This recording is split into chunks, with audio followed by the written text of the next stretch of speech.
மாண்புமிகு உறுப்பினர் திரு எடப்பாடி கே பழனிசாமி அவர்கள். மாண்புமிகு பேரவைத் தலைவர் அவர்களே, பொன்மனச்சம்மல் புரட்சித் தலைவர் எம்ஜிஆர் அவர்களையும் இதயம் புரட்சித் தலைவி அம்மா அவர்களையும் வணங்கி நடைபெற்று முடிந்த சட்டமன்ற பொதுத் தேர்தலில் எடப்பாடி சட்டமன்ற தொகுதியில் போட்டியிட்ட எனக்கு தமிழகத்திலேயே அதிக வாக்கு வித்தியாசத்திலேயே வெற்றி பெற செய்த எடப்பாடி தொகுதி வாக்காளர் பெருமக்களுக்கு எனது நெஞ்ச நிறைந்த நன்றியினை அவர்கள் பாதங்களிலே சமர்ப்பித்து, மாண்புமிகு பேரவைத் தலைவர் அவர்களே, மாண்புமிகு முதலமைச்சர் தனி தீர்மானம் கொண்டு வந்திருக்கின்றார்கள். அதிலே அனைத்து இந்திய அண்ணா திராவிட முன்னேற்ற கழகத்தின் சார்பாக என்னுடைய கருத்துக்களை கூற விரும்புகின்றேன். கர்நாடக அரசு மேகதாதுவின் கோரிக்கை அணை கட்டுவது தொடர்பாக பல்வேறு காலகட்டங்களிலே அதை தடுத்து நிறுத்துவதற்கு அனைத்து இந்திய அண்ணா திராவிட முன்னேற்ற கழக அரசு பல்வேறு நடவடிக்கை எடுக்கப்பட்டது.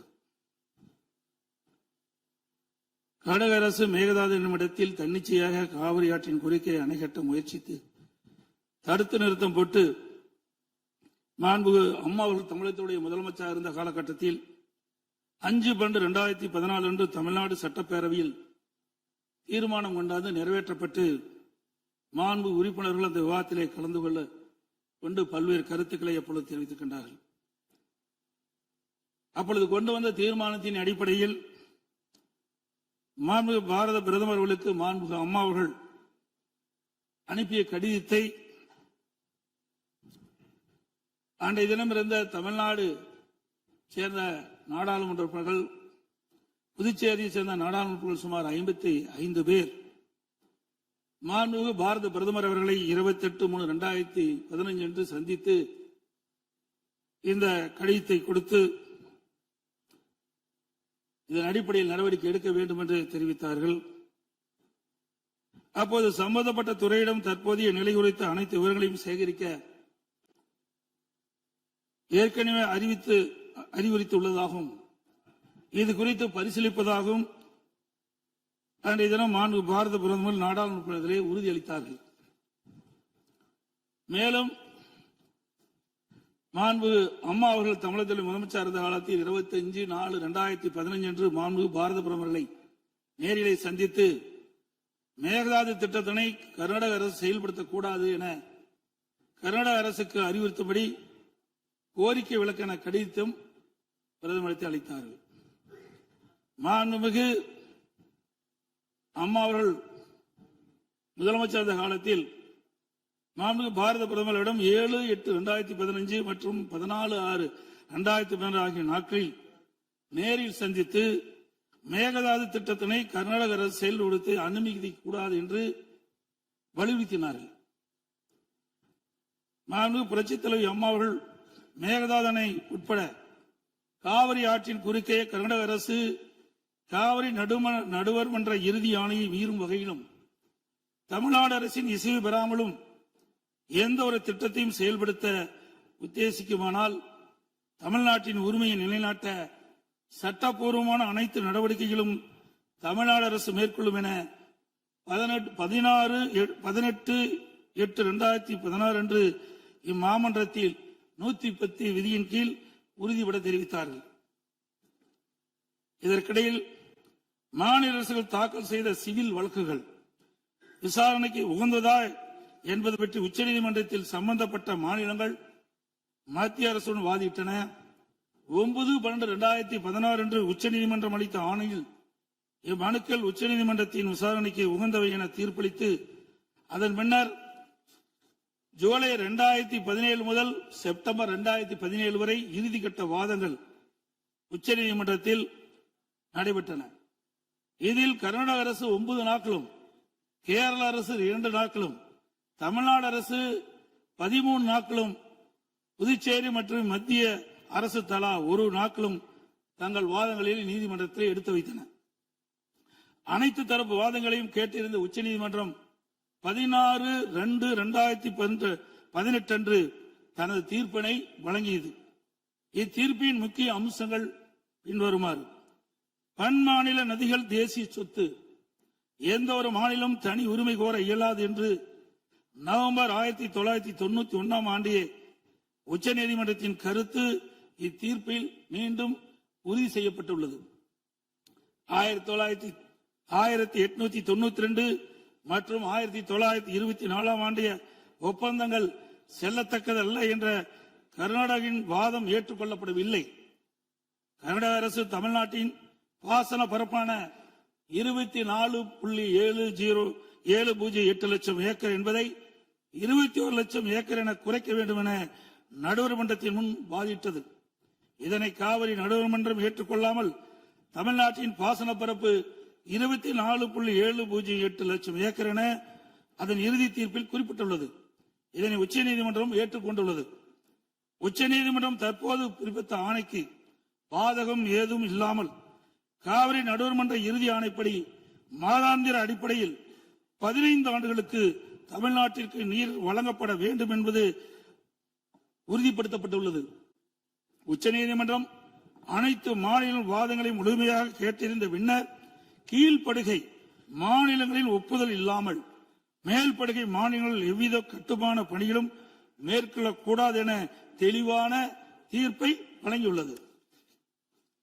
மேகதாது திட்டத்தை செயல்படுத்தக்கூடாது என்ற நமது நிலைப்பாட்டை உச்சநீதிமன்ற தீர்ப்புக்கு முன்னரும் பின்னரும் 25/2/2017, 27/2/2017, 4/9/2018, 8/10/2018 மற்றும் 2/11/2018 ஆகிய நாட்களில் நான் முதலமைச்சர் இருந்த காலத்தில் மாண்பு பிரதமர் அவர்களுக்கு கடிதங்கள் மூலமாகவும் நேரடியாகவும் சந்தித்து அணை கட்டுவதற்கான அனுமதியை மத்திய அரசு வழங்கக்கூடாது என்பது தொடர்ந்து வலியுறுத்தி கேட்டுக் கொள்ளப்பட்டது.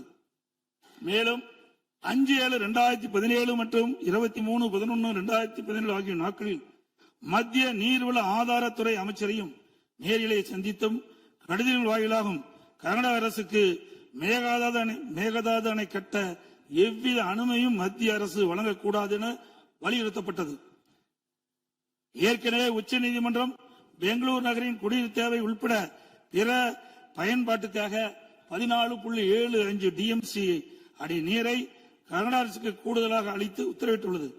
இந்நிலையில் மீண்டும் பெங்களூரின் குடிநீர் தேவைக்கென 67 டிஎம்சி அடி நீர் கொள்ளளவு கொண்ட மேகதாது அணையை கட்ட கர்நாடக அரசு முயற்சிப்பது தமிழ்நாட்டை பாலைவனமாக்கும் உள்நோக்கம் கொண்ட ஒரு செயலாகும்.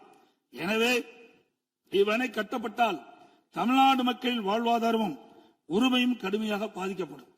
மேலும் நீர் பற்றாக்குறை ஏற்படும் ஆண்டுகளில் கடந்த காலங்களைப் போலவே காவிரி நீரை முழுமையாக தனது உபயோகத்திற்காக கர்நாடக பயன்படுத்தும் நிலை உருவாகும். இதை தவிர காவிரி படுகையில் மேற்படுகை மாநிலமான கர்நாடகா புதிய அணை கட்டுவதற்கான எந்த ஒரு அனுமதியும் மத்திய அரசு வழங்கக்கூடாது என்றும் உறுதிபட எடுத்துரைக்கப்பட்டது. மேலும் உச்சநீதிமன்ற ஆணைக்கு எதிராக கர்நாடக அரசின் மேகதாது திட்டத்திற்கான விரிவான திட்ட அறிக்கைக்கு அனுமதி வழங்கிய மத்திய நீர்வள குழுமத்தின் தலைவர், கர்நாடக நீர்வளத்துறை அமைச்சர் மற்றும் கர்நாடக உயர் அதிகாரிகள் மீது நீதிமன்ற அமைப்பது வழக்கு கண்டமெண்ட் ஆஃப் கோர்ட் எனது உத்தரவின் பேரில் 5/12/2012 உச்சநீதிமன்றத்தில் தாக்கல் செய்யப்பட்டது. மீண்டும் மேகதாதில் புதிய அணை கட்ட விரிவான திட்ட அறிக்கை தயாரிக்க மத்திய நீர்வள குழுமம் கர்நாடக அரசுக்கு அளித்துள்ள அனுமதியை திரும்ப கோரி மத்திய அரசை வலியுறுத்தி தமிழ்நாடு சட்டப்பேரவையில் 6/12/2012 அப்போது முதலமைச்சர் இருந்த நான் கொண்டு வந்த தனி தீர்மானத்தை ஒருமனதாக நிறைவேற்றப்பட்டது.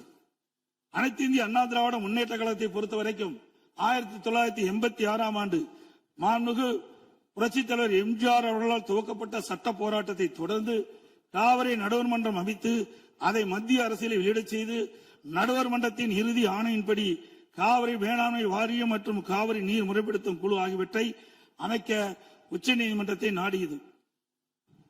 எனது தலைமையிலான மாண்பு அம்மாவின் அரசு எடுத்த தொடர் நடவடிக்கையின் காரணமாக 16/2/2011 உச்சநீதிமன்றம் இறுதி தீர்ப்பை வழங்கியது. தொடர்ந்து 1/6/18 காவிரி மேலாண்மை ஆணையம் மற்றும் காவிரி நீர் முறைப்படுத்தும் குழு செயலாக்கத்தை மத்திய அரசு அறிவித்து அதனை மத்திய அரசியலும் வெளியிடப்பட்டது. இந்த ஆணையத்தின் பணிகளும் குழுவின் பணிகளும் முறையாக கீழ்கண்டவாறு வரையறுக்கப்பட்டுள்ளன. 1. காவிரி நதிநீரை தேக்குதல், பகிர்மானம் செய்தல், முறைப்படுத்தல் மற்றும் கட்டுப்படுத்துதல். 2. காவிரி நீர் முறைப்படுத்தும் குழுவின் துணையுடன் அணைகளின் செயல்பாட்டை மேற்பார்வையிடுதல் மற்றும் அவற்றிலிருந்து நீரை பாசன மற்றும் இதர தேவைகளுக்கு வழங்குவதை முறைப்படுத்துதல். 3. கர்நாடகம் தமிழ்நாடு எல்லையில் பில்லிக்குண்டுக்கு நீர் அளவை நிலையத்தில் கர்நாடக அரசு நீர் வழங்குவதை கண்காணிப்பது. இவற்றை தவிர வேறு பணிகள் எதுவும் மேற்கொள்ள இந்த ஆணையத்துக்கு எவ்வித அதிகாரம் இல்லை. இந்நிலையில் 1/2/2024 அன்று ஆணையத்தின் வரையறுக்கப்பட்ட பணி வரம்புக்கு அப்பாற்பட்டு மேகதாது அணை கட்ட பற்றிய விவாதத்தை 28வது காவிரி மேலாண்மை ஆணைய கூட்டத்தில் அனுமதித்தது. அப்போதைய திமுக அரசு இதனை கடுமையாக எதிர்த்து வெளிநடப்பு செய்தது குறித்தும் ஆணையம் அதன் அதிகார வரம்பிற்கு சம்பந்தமில்லாத மேகதாது அணை கட்டுவது குறித்த கருத்தை மத்திய நீர்வள கமிஷன் பரிந்துரைத்துள்ளது குறித்து அப்போதைய திமுக அரசின் கவனத்திற்கு நான் கொண்டு வந்தேன். குறிப்பாக 14/2/2024 அன்று சட்டமன்றத்தில் நான் எங்களது ஆட்சி காலத்தில் கர்நாடக அரசு மேகதாது அணை கட்டுவது குறித்து விவாதிக்கும் அதிகாரம் ஆணையத்திற்கு இல்லை என்றும் 2018ஆம் ஆண்டு மேகதாது அணை குறித்து பிரச்சனை மத்திய நீர்வள கமிஷன் பார்வைக்கு சென்றபோது எனது அரசு 5/12/2018 அன்று மத்திய நீர்வள கமிஷன் என்ற இயக்குநர் மீது உச்சநீதிமன்றத்தில் நீதிமன்ற அவமதிப்பு வழக்கை தொடர்ந்து என்றும் இன்னும் அவ்வழக்கு நிலுவையில் உள்ளது என்றும் திமுக அரசு தொடர்ந்து நடத்திட வலியுறுத்தியதோடு தமிழக நலன் பாதுகாக்கப்பட வேண்டும் என்பதையும் உறுதி செய்யும் வலியுறுத்தப்பட்டது. இந்த நிலையில நாம் ஏற்கனவே உச்சநீதிமன்றம் அளித்த தீர்ப்பு நமக்கு ஒவ்வொரு ஆண்டும் கர்நாடக அணையில் இருந்து 177.25 டிஎம்சி தண்ணீர் திறக்கப்பட வேண்டும். ஆனால் அவர்கள் முறையாக திறக்கப்படுவதே இல்லை. ஒவ்வொரு மாதம் நாம் போராடிதான் கர்நாடக அணையிலிருந்து தமிழ்நாட்டிற்கு தண்ணீரை பெற்று வந்து கொண்டிருக்கணும் என்பதையும் நேரத்தில் சுட்டிக்காட்ட விரும்புகின்றேன். இந்த நிலையில 2024ஆம் ஆண்டு கர்நாடகாவில் மாண்புமிகு முதலமைச்சர் சீதாராமையா முதலமைச்சர் பதவி வைத்த போது துணை முதலமைச்சராக நீர்ப்பாசனத்துறை பொறுப்பு வைத்த மாண்புமிகு துணை முதலமைச்சர் சிவகுமார் அவர்கள் 16/24 கர்நாடக பட்ஜெட்டில் காவிரி ஆற்றின் குறுக்கே மேகதாது அணை கட்ட பல ஆயிரம் கோடி ரூபாயை ஒதுக்கியுள்ளதாகவும் அறிவித்தார்.